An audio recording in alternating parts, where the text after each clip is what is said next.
قال عدم استخدام الأسلحة، الضرب، بالشغلات زي هاي. فهي في لحظة المواجهة بينك وبين الآخر بتم هيك كان قصدنا فيها، فبتأسف إذا أسأنا التعبير. Just a few things on that situation, and then to show something very simple which many people might already know, but in case some haven't seen it. On that situation, when you have a group of people clinging together, it's also very important in advance to have a code word that you have agreed upon, so that if someone is getting very hurt by how you're holding each other, that you release. It's an extremely important thing, because sometimes people are getting moved around in a moment. You need to have a word that everybody knows, which is the release word, so that you let go of each other. The other is that turning your back or other techniques can be very, very good at times. You want to judge what is your goal in that demonstration, whether it's to look them in the eyes, which is to build the connection, to turn your backs, which is more to make people feel ashamed or to show that you're not recognizing it. But in terms of forgetting from what we did this morning, we didn't quite discuss these things, but think about the military. A Marine in most armies will train 18 hours a day. And a lot of their training is physical endurance, many logistics, many other things. But the point is, non-violence is no less difficult than military action. In fact, it requires a higher level of discipline. It's more democratic in that everyone can take part. But it's important that your core actionists be well trained, including not only how to do a nonviolent action, but how to work with your own population communities, as I know those in Palestine trained to do. How do you, when other people get out of control, how do you help to de-escalate internally as well, and to focus it?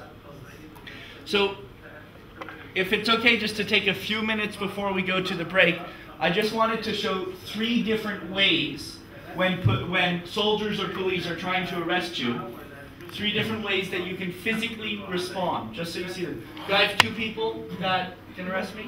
Not too big, please. Yeah, come. Okay. So I can't hold the mic at the same time. Maybe someone can say it directly to Arabic. So, yeah, try arresting me. You? Yeah, just arrest me. Okay. Yeah. Okay. So that's 1.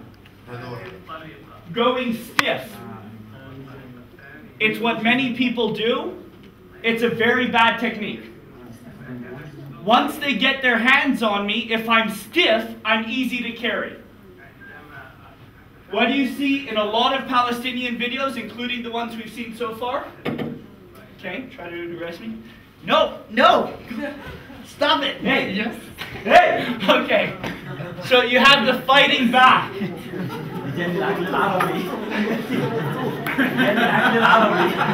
everyone, okay? Sorry, we could go a lot more, but I'm trying to do it fast. You have the fighting back. Remember the one we saw also, there's a video of Sami where people were fighting, pushing. They weren't punching, but they were pushing and being aggressive. That gets the soldiers excited. It makes them go even more, and then they'll choose the weakest link, or the one that's being the most aggressive. It's usually one of those 2 things, psychologically.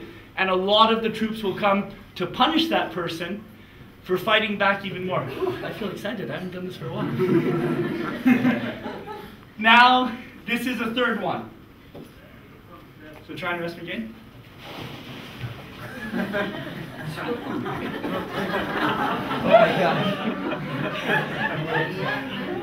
Oh my God. There is big stones in Palestine. There is big stones in the floor in Palestine, really, where your body would dirt be and gravel and other smashed. things on the ground a lot. But if you combine going totally limp and being like jello or a sponge, just sort of moving, flipping around, it's a lot more difficult. And at the same time that that's happening, chat with them. Ask them how their kids are, their families, where they come from. Just totally relax. No matter what they do, make them realize how absurd it is what they're doing and the violence. And I mean, I have been in situations where we have had dogs put on us and been attacked with sticks, and where we are chatting back with the people, just discussing with them.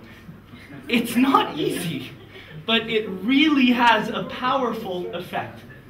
You need to change the psychology, not to let them force you into the fear or violence psychology, but to no matter what, you decide what is the dynamic.